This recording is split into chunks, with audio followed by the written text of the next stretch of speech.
عائشہ صدیقہ رضی اللہ تعالیٰ عنہ فرماتی ہیں گھر میں بیٹھے بیٹھے نا ایک دن حضور کمال آج طبیعت اشاش بشاش تھی، آج غم امت میں اس طرح پریشان نہیں تھے۔ کریم فرمانے لگے عائشہ ایک بات کروں تیرے ساتھ؟ یا رسول اللہ کریں۔ فرمایا جب تم خوش ہوتی ہو مجھ سے تب بھی مجھے پتہ چل جاتا ہے، اور جب تمہارے دل میں میرے لیے کوئی بات ہوتی ہے پھر بھی پتہ چل جاتا ہے۔ کہتے ہیں میں نے فٹافٹ عرض کی حضور مجھے میری ماں روئے میں اور آپ سے ناراض۔ فرمایا بتاؤں پھر؟ میں پھر بتاؤں؟ کہو تو راز حیات کہہ دوں، آج حقیقت کائنات کہہ دوں، وہ بات کہہ دوں جو پتھروں کے دلوں کو بھی پاش پاش کر دے، کہوں بات یا رسول اللہ فرمائیے۔ حضور فرمانے لگے کبھی کبھی قسم اٹھاتی ہو؟ حضور اٹھاتی ہوں۔ فرمایا جب تم مجھ سے خوش ہوتی ہو تو کہتی ہو مجھے رب محمد کی قسم صلی اللہ علیہ وسلم، اور جب تمہارے دل میں کوئی بات ہوتی ہے تو پھر کہتی ہو مجھے رب ابراہیم کی قسم، حضرت ابراہیم کے نام سے۔ سیدہ فرماتی ہیں لوگوں میں منہ سے ہنس رہی تھی آنکھوں سے رو رہی تھی۔ میں نے کہا حضور آپ اتنا خیال رکھتے ہیں جذبات کا، احساسات کا، کوئی بولتا کیا ہے سوچتا کیا ہے کہاں تک جاتا ہے، یہاں تک کریم کا خیال ہے۔ اپنی روٹی دی فکر ہے، بس میرے کپڑے استری ہونی چاہیے، میرا جوتا ٹھیک ہونا چاہیے، مجھے کوئی تنگ نہ کرے، میری کوئی نیند خراب نہ، بس اپنا ہی خیال۔ یہ تو خود غرضی ہے۔ تو کیا کسی کی خراب نہ ہو بس میری ہو، سارا گھر سکون سے سوئے، میں جو حاضر ہوں۔ اور جو مخدوم بنتے ہیں رب ان پر فضل جو خادم بنتے ہیں رب بڑا فضل فرماتا ہے ان پر۔ ہمارا مزاج ہی نہیں، طبیعت ہی نہیں، ہمیں مینوں کوئی نہ تنگ کرے۔ آپ باہر آئیں، اپنی زندگی میں دوسروں کا احساس کریں، تھوڑا خیال کریں۔ آپ نے ناراض نہیں ہونا، امیروں نے مہنگی مہنگی شادیاں کر کے غریبوں کی بیٹیوں کو پریشان کر دیا، مہنگے میرج ہال، مہنگے جہیز، مہنگے گہنے، مہنگی چیزیں۔ ماڑے دی تھی اپنے باپ میں پوچھتی ہے واری کدوں آمنی۔ سیدہ فاطمہ الزہرا نے سونے کے کنگن یا سونے کا گہنا پہنا تھا تو حضور ناراض ہو گئے ظاہری طور پر۔ فرمایا فاطمہ بھی سونا پہنے گی تو غریبوں کی بیٹیاں نمونہ عمل کسے بنائیں؟ یا رسول اللہ جب ساری کائنات کے لیے جائز ہے تو پھر ان کو منع کیوں؟ فرمایا اس لیے کہ ان کا نام لے کے تو غریبوں نے تسلی کرنی ہے۔ آپ میری بات کو سمجھیں، یہ مفہوم ہے اس بات کا، معنی ہے اس بات کا۔ لہذا تھوڑا سا نا شریعت صرف فوتگی والے ٹائم نہ یاد آئے، شادی والے ٹائم بھی یاد آئے۔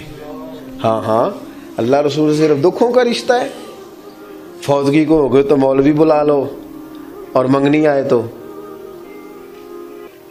کول والے دن نعت خاں بلاؤ، اور جب مہندی والا دن ہو تو پھر دکھوں کا رشتہ رب رسول سے، اور سکھوں کا ٹائم آئے تو جو مرضی آئے۔ یہ انداز ٹھیک نہیں ہے۔ آپ میری بات کو سمجھیں، اس لیے دین مکمل ہے۔ ہر دین کے جز پر عمل کرو اور دین کو نافذ کرو۔ اصل کسی بندے کے دیندار ہونے کا پتہ ہی تب چلتا ہے جب اس کے گھر میں شادی ہوتی ہے، تبھی تو پتہ چلتا ہے کتنا دیندار ہے، ورنہ مسجد میں تو سارے دیندار ہوتے ہیں، نماز کے ٹائم تو سارے دیندار ہیں۔ پتہ ہی تب چلتا ہے جب بیٹے کی شادی کرتا ہے، تب اندازہ ہوتا ہے حاجی صاحب وہ حاجی صاحب وہ منڈیاں نے مہندی والے دن بڑا شور کیتا، کہتے میں ڈیرے تے ساں۔ تو انہوں سارا پتہ ہے کنوں دھوکہ دے رہے ہو؟ اللہ نو، معاذ اللہ، اپنے آپ کو کس کو دھوکہ دے رہے ہو؟ سب پتہ ہے، سب۔ ساری زندگی برادری کے لیے، قبیلے کے لیے، علاقے کے لیے کھڑے ہو کے گزاری ہے، کبھی رسول اللہ کے دین کے لیے بھی کھڑا ہونا سیکھو۔ کو میں کوئی غیر شرعی کام نہیں ہونے دوں گا، یہ میرے نبی سے پیار ہے، یہ بھی کبھی کر کے دیکھو۔ کو نہیں ہونے دوں گا، سوال نہیں پیدا ہوتا۔ آخری بات یہ عرض کرنی ہے آپ سے، اور آپ نے اس کو ضرور یاد رکھنا ہے، اپنے دکھوں سکھوں کا تعلق اللہ سے بنائیں۔ لوگوں کو بندہ زیادہ تکلیفیں بتائے تو بندہ کمزور پڑ جاتا ہے۔ لوگ کیا دے سکتے ہیں کسی کو؟ الٹا تنقید کرتے ہیں۔ دعائیں لمبی مانگنی چاہیے، رات کچھ دیر مصلی پہ بیٹھنا چاہیے، سارا کچھ اللہ تعالیٰ سے کہہ دینا چاہیے، سرکار کی بارگاہ میں کہہ دینا چاہیے کھل کے، ہر شے حضور نے فرمایا نمک بھی اپنے رب سے مانگ لیا کرو. رب کریم کی بارگاہ میں عرض کر دے, سارا کچھ کہہ دے. اللہ سے جو مانگتا ہے نا وہ سارا ہی کہہ دے نا, تو وہاں سے کرم بھی ہوتا ہے اور عزت میں اضافہ بھی ہوتا ہے. ہم نہ ادھر ادھر دکھ سناتے ہیں, لوگوں کو بتاتے ہیں, وقتی طور پر بندے جی کرتے ہیں, سائڈ پہ جا کے کہتے ہیں 5 بھرا نے کام کیوں نہیں کرتے, اتنے سارے ہیں, یہ دیکھو جی ہر وقت کیا کوئی دیتا ہے, کچھ بھی نہیں. صرف اللہ والوں کے سامنے, رب کے سامنے کشکول طلب ہو, اللہ کی بارگاہ میں خوب دعائیں ہوں. یہ جو مواقع ہیں نا شادی کے, اس میں آپ دیکھیں حضور کا طریقہ پاک کیا ہے. نبی پاک علیہ الصلوۃ والسلام نے ولیمے کا کہا. برات کا کوئی تصور ہی نہیں دین میں, کوئی نہیں, 2-4 لوگ جائیں بس نکاح کر کے آ جائیں. ولیمہ کرنے کا حضور نے کہا جس کے پاس گنجائش ہے وہ کرے, جتنا مرضی وسیع کرے, لیکن برات کا کوئی تصور نہیں ہے. ہوں ویسے منڈے والے بڑے سیانے ہو گئے نے, کچھ عرصے تو میں سنیا ہوں جہیز نہیں منگتے. ہوں کہتے ہیں روٹی 600 بندے نو دینی جی, بس جہیز نہیں لینا, روٹی ذرا صحیح پکا دینا, کیونکہ کہڑا کدی پہلا کھادی ہے, کڑی والے کو تو کھانی ہے, لہذا روٹی صحیح پکا دینا تگڑی. بلکہ مینیو بھی دیتے ہیں. ایک جگہ میرا چشمدید واقعہ ہے, مجھے کسی نے بتایا کہ وہ بچے نے کہا جی کھانا بے شک زیادہ مہنگا نہ بھی ہو, میرج حال میری مرضی کا ہونا چاہیے.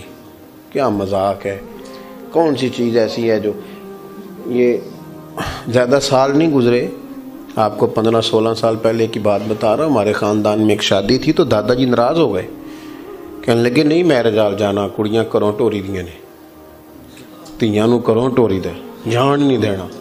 اور جب سب نے ضد کی خاندان والوں نے کہ نہیں جی انہوں رواج بدل گیا ہے, تو کہنے لگے میری شرط یہ ہے کہ پھر بچی گھر رہے گی, میرج حال کھانا کھلا لینا, بٹھا لینا, جب روانہ کرنا ہے تو بیٹی کو گھر سے روانہ کرنا ہے. ہمارے بزرگوں کی یہ سوچیں ہوتی تھیں. اب تو جو رواج آتا ہے وہ 10-15 سال میں ہم پہ حاوی ہو جاتا ہے, پوری طرح معاملہ ہی ختم ہو جاتا ہے.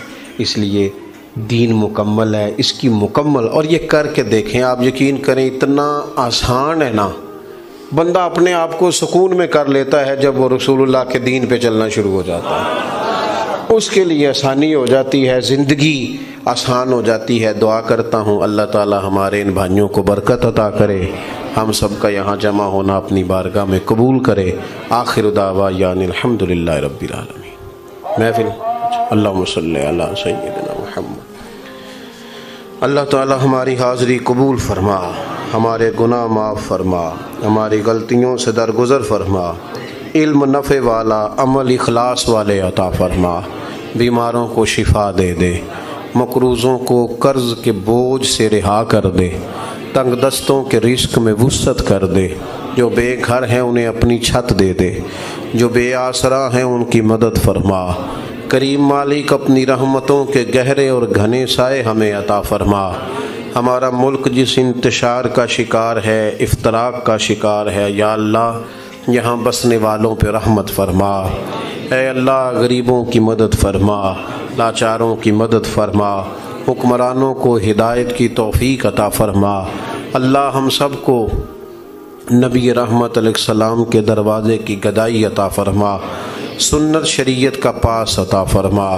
ان بھائیوں نے یہ اہتمام کیا ہے, جہاں یہ شادی ہونے جا رہی ہے وہاں لا تعداد رحمتیں, برکتیں, نوازشیں عطا فرما. ہم سب کا خاتمہ ایمان پہ فرما, دنیا اور آخرت میں ہماری پردہ پوشی فرما, ہمارے حال پہ رحمت فرما, آسانی اور کرم نوازی فرما, خیر اور فضل فرما.